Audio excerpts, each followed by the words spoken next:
विद्यार्थियों, कैसे हैं आप सब। उम्मीद करता हूं आप सभी अच्छे होंगे और अपने घरों में सुरक्षित होंगे और मेरे वीडियो का बड़ी बेसब्री से इंतजार कर रहे थे और मैं आ गया हूं आपके सामने एक नया वीडियो लेकर के, जिसमें आपको समझाने जा रहा हूं पृथ्वी के परिक्रमण एवं ऋतुओं के बारे में। तो ज्यादा देर न करते हुए वीडियो की शुरुआत करें। उससे पहले मैं दीपेंद्र आपका स्वागत करता हूं अपने चैनल जीएस दीपेंद्र में। पृथ्वी की दो गतियां मानी जाती हैं, एक परिक्रमण गति एवं दूसरी घूर्णन गति। परिक्रमण गति को इंग्लिश में रेवोल्यूशनरी मोशन कहते हैं, जबकि घूर्णन गति को इंग्लिश में रोटेशनल मोशन कहते हैं। रेवोल्यूशनरी मोशन जब पृथ्वी एक चक्कर सूर्य के कंप्लीट कर लेती है तो वह रेवोल्यूशनरी मोशन होता है और पृथ्वी को एक चक्कर पूरा करने में 365 डेज का समय लगता है। जबकि रोटेशनल मोशन को कवर करने में उसको 24 आवर्स लगते हैं, यानी अपने एक्सिस पर, जब वो अपने एक्सिस पर रोटेट करती है तो उसको 24 आवर्स लगते हैं एक चक्कर कंप्लीट करने में। तो यदि आप ये बात समझ गए हैं तो आगे की बात समझ लेते हैं कि अगर घूर्णन गति कर रही होती है पृथ्वी, मतलब वो जब रोटेशनल मोशन कर रही होती है तो दिन और रात होते हैं, जबकि रेवोल्यूशनरी मोशन करती है तो पृथ्वी पर सीजन बदलते हैं। जैसे गर्मी आती है, सर्दी आती है, फिर बारिश आती है ना, गर्मी भी आती है, गर्मी के बारे में बता चुका हूं, पतझड़ आता है, ऑटम आता है, ये सारे जो सीजन होते हैं, है ना, ये आपके पृथ्वी की परिक्रमण गति के कारण होते हैं। तो यही कुछ विषय लेकर के आपके सामने प्रस्तुत हो रहा हूं और पेपर और पेन लेकर के आप बैठ सकते हैं ताकि जो इंपॉर्टेंट थिंग्स हैं उनके बारे में आप नोट कर सकते हैं। तो आइए चलते हैं वीडियो की तरफ और शुरू करते हैं आज का वीडियो। तो बेसिक जानकारी हमने ले ली है कि रोटेशनल मोशन और रेवोल्यूशनरी मोशन क्या कहते हैं, किसको कहते हैं। पृथ्वी का परिक्रमण एवं ऋतुएं। तो पृथ्वी का परिक्रमण यानी रेवोल्यूशनरी मोशन एक चक्कर पूरा करती है पृथ्वी एक साल में, जिसको 365 डेज या 366 डेज कहते हैं। और किसके चक्कर कंप्लीट करती है? सूर्य के। ये मैंने पृथ्वी के कुछ सिचुएशन बनाई हैं अलग अलग, और एक तो 21 जून का आपको दिख रहा है, दूसरा 23 सितंबर का दिख रहा है, नंबर थर्ड आपको 22 दिसंबर यानी 22 दिसंबर का दिख रहा है, और 21 मार्च। ये आपको फोर्थ ऐसी सिचुएशन दिखाई दे रही है इस फिगर पर। और इसी फिगर के द्वारा हम समझेंगे कि पृथ्वी की अलग अलग जो सीजन होते हैं वो कब कैसे क्यों बदलते हैं और उसमें ऐसे क्या फैक्ट हैं। तो सबसे पहले हम लोग शुरू करेंगे 21 जून से। और एक बात समझ लीजिए, पृथ्वी जब रोटेट करती है या परिक्रमण कर रही है तो हम पश्चिम से शुरू करेंगे और पूर्व की तरफ चलेंगे। तो पश्चिम से यानी कि वेस्ट से शुरू कर रहे हैं। 21 जून की वो डेट होती है जिस समय हम लोग गर्मी में होते हैं, यानी कि हम मतलब ये जो भारत है, इंडिया है, वो उस समय गर्मी झेल रहा होता है, यानी कि गर्मी का मौसम हो रहा था, बहुत ज्यादा गर्मी हो रही होती है। 21 जून एक ऐसी डेट है जिस समय भारत में ये सबसे बड़ा दिन माना जाता है, यानी उस समय की जो रातें होती हैं वो छोटी होती हैं जबकि दिन बहुत ही ज्यादा बड़े होते हैं। अब प्रॉब्लम ये है कि ये होते क्यों हैं, इसके बारे में समझते हैं। आप देख रहे हैं मैंने अर्थ का एक फिगर यहां पर ड्रॉ कर रखा है और इसके एक पोल नॉर्थ है और दूसरा पोल साउथ है। नॉर्थ पोल और साउथ पोल, यदि अर्थ को हम क्या कहते हैं, इक्वेटर के अकॉर्डिंगली डिवाइड करते हैं तो इक्वेटर अर्थ को 2 हेमिस्फीयर्स में डिवाइड करती है, यानी 2 गोलार्धों में डिवाइड करती है। और वो गोलार्ध एक आपका उत्तरी गोलार्ध कहलाता है जबकि एक गोलार्ध दक्षिणी गोलार्ध कहलाता है। तो हम लोग मतलब भारत उत्तरी गोलार्ध में आता है, जबकि आपका दक्षिणी गोलार्ध में जैसे कि आपका अफ्रीका आ जाता है, कुछ पार्ट ऑस्ट्रेलिया का कुछ पार्ट आ जाता है, अंटार्कटिका आपका, ये सारा जो एरिया है अगर आप ऐसे समझें तो ये दक्षिणी गोलार्ध में आता है, क्योंकि हम उत्तरी गोलार्ध में हैं। 21 जून की डेट में अगर हम लोग देखें तो अगर आप ये डार्क लाइन देख रहे हैं, इससे हम क्या समझते हैं, ये डार्क लाइन में अगर आप देखें तो नॉर्थ का जो हिस्सा है, नॉर्थ वाला ये पार्ट आप देख रहे हैं, ये वाला हिस्सा, ये सन की तरफ झुका हुआ है। जिस साइड में सन है उसी साइड में ये हिस्सा झुका हुआ है। इसका मतलब ये है कि नॉर्थ का जितना बड़ा हिस्सा, नॉर्थ का वैसे तो पूरा हिस्सा ये है, अगर आप देखें पूरा ये वाला हिस्सा ज्यादा झुका हुआ है। तो सन की रेज जो पड़ती हैं, सन की जो रेज पड़ती हैं, यानी जो किरणें पड़ती हैं, वो पूरी तरीके से नॉर्थ हेमिस्फीयर में पड़ रही हैं। लेकिन अगर आप नॉर्थ पोल में देखेंगे तो ये स्लैंटली पड़ेंगी और तिरछी पड़ेंगी। बात एक ही है। तो जब तिरछी पड़ेंगी तो ज्यादा देर तक, ज्यादा समय तक यहां पर रोशनी रह पाएगी, जिसकी वजह से नॉर्थ पोल पे जो दिन होता है वो 6 महीने का माना जाता है। यानी कि आर्कटिक ओशन अगर आप देखेंगे, आर्कटिक सर्कल बोले या आर्कटिक ओशन बोले, आर्कटिक ओशन पे ये दिन 6 महीने के होते हैं। जबकि साउथ पोल का अगर आप हिस्सा देखें, ये पूरी तरीके से कवर है, यहां पर रोशनी नहीं जा पा रही है। अगर आप देख सके तो ये साउथ पोल का हिस्सा है, यहां पर रोशनी नहीं जा पाएगी, जिसकी वजह से ये जो भाग है पूरी तरीके से अंधेरे में रहेगा, यानी डार्कनेस में रहेगा। और साउथ पोल पे 6 महीने की रात होती है। तो अगर आपसे प्रश्न पूछ दिया जाए कि ऐसा कौन सी जगह है जहां पर 6 महीने के दिन और 6 महीने की रात होती है, तो आप इस बात को समझा सकते हैं। पहली बात। दूसरी बात, इस लाइन का मतलब सिर्फ इतना ही है कि आपको ये बताने का उद्देश्य कि किस तरीके से कोई भी हेमिस्फीयर कैसे झुका हुआ है और सन की रेज कैसे वर्क कर रही है। अब बात आती है कि आगे की बात क्या है कि जब अर्थ का जो नॉर्थ हेमिस्फीयर है, यानी उत्तरी गोलार्ध, जब सन की तरफ झुका हुआ है तो रोशनी भी यहां रहेगी, किरणें भी यहां रहेंगी ज्यादा समय तक। तो अब आप देखिए, इस वाले हिस्से में सर्दी पड़ेगी कि गर्मी पड़ेगी, बताइए। हैं, क्या पड़ेगी? गर्मी पड़ेगी ना, क्योंकि सन रेज तो इधर ही पड़ रही हैं। और जब सन रेज इधर पड़ रही हैं तो इसके पीछे वाले हिस्से में क्या पड़ रही होगी? गर्मी पड़ रही होगी, सर्दी पड़ रही होगी।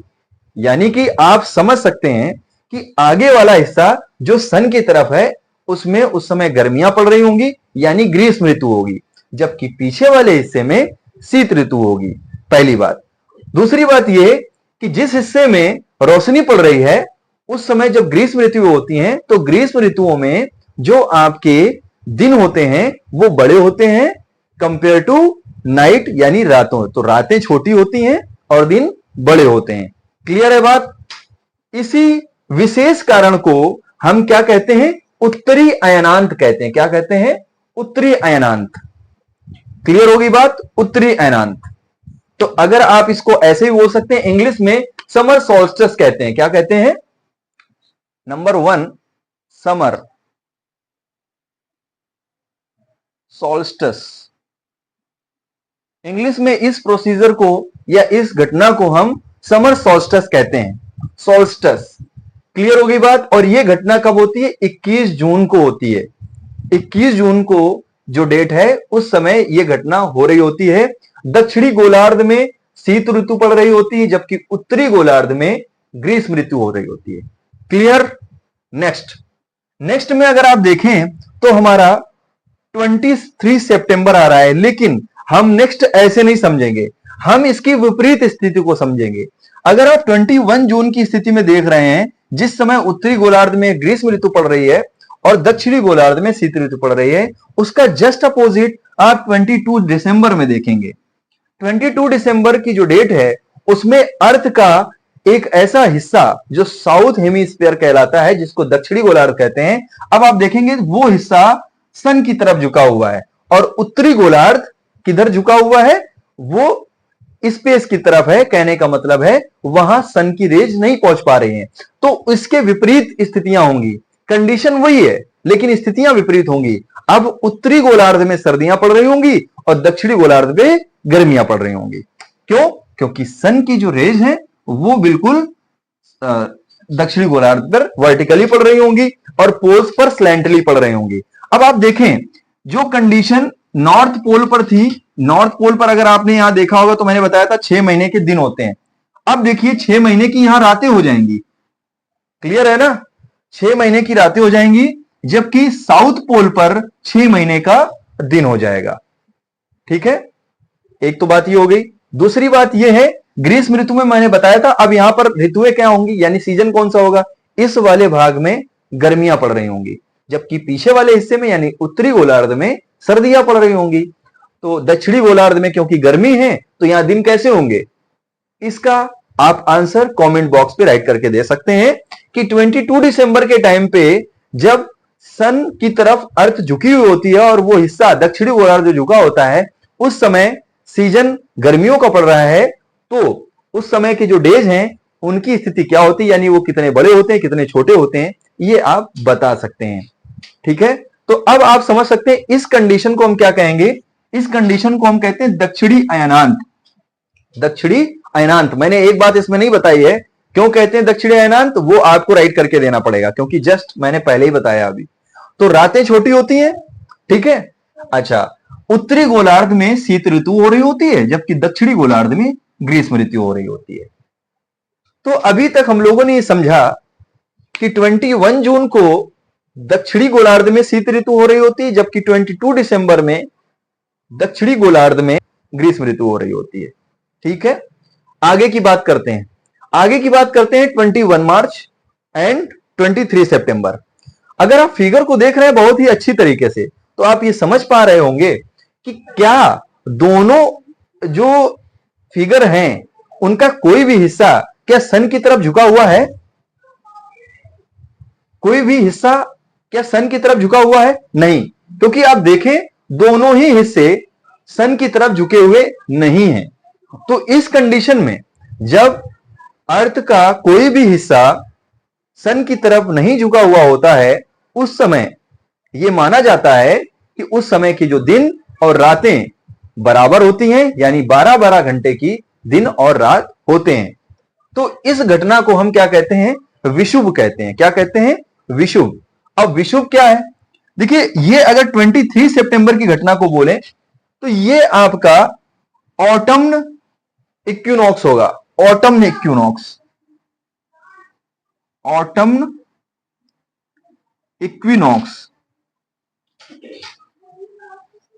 जबकि 21 मार्च की जो घटना होगी वो स्प्रिंग इक्विनॉक्स कहलाएगी। क्लियर ना। तो ये दोनों घटनाएं आपकी विषुव कहलाएंगी। क्यों विषुव कहलाएंगी, क्योंकि इस समय के जो दिन और रात होते हैं वो 12-12 घंटे के होते हैं।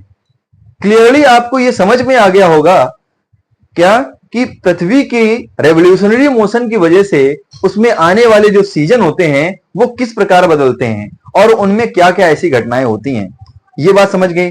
अब एक क्वेश्चन आता है इससे जुड़ा हुआ।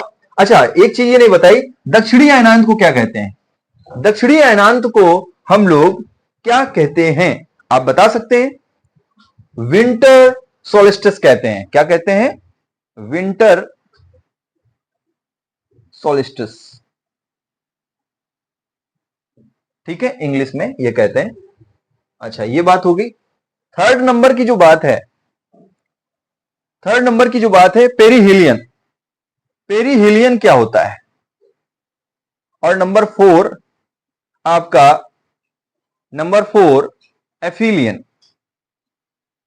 एफिलियन, पेरीहिलियन को हिंदी में उपसौर कहते हैं। क्या कहते हैं, उपसौर। जबकि एफिलियन को अपसौर कहते हैं। ये अपसौर और उपसौर क्या है, इसको समझ लेते हैं। अपसौर और उपसौर, तो सबसे पहले नंबर 3 पेरीहिलियन है, यानी उपसौर। उपसौर एक ऐसी घटना है जो ये माना जाता है कि अर्थ जब सन से काफी नजदीक में होती है तो उस घटना को हम उपसौर कहते हैं और वो कहलाता है पेरीहिलियन। और ये घटना किस डेट में हो रही होती है, ये घटना आपकी 3 जनवरी को हो रही होती है। 3 जैन को अगर आप देखेंगे तो घटना हमारी कौन सी होगी, उपसौर होगी, 3 जनवरी को। तो आप ये डेट राइट कर लीजिए, बहुत ही इंपॉर्टेंट है, कभी कभी पूछ लिया जाता है। तो पेपर और पेन लेकर के अगर आप बैठे हुए हैं तो इसको नोट करते जाइए, वीडियो को पॉज करके आप सारे फिगर्स को ड्रॉ कर सकते हैं, करके सारी चीजों को राइट करते चलिए ताकि चीजें बिल्कुल क्लियर होती चले। तो पेरीहिलियन यानी उपसौर, 3 जैन को घटना होती है और इसको उपसौर क्यों कहते हैं, इसकी वजह मैंने आपको बता दी।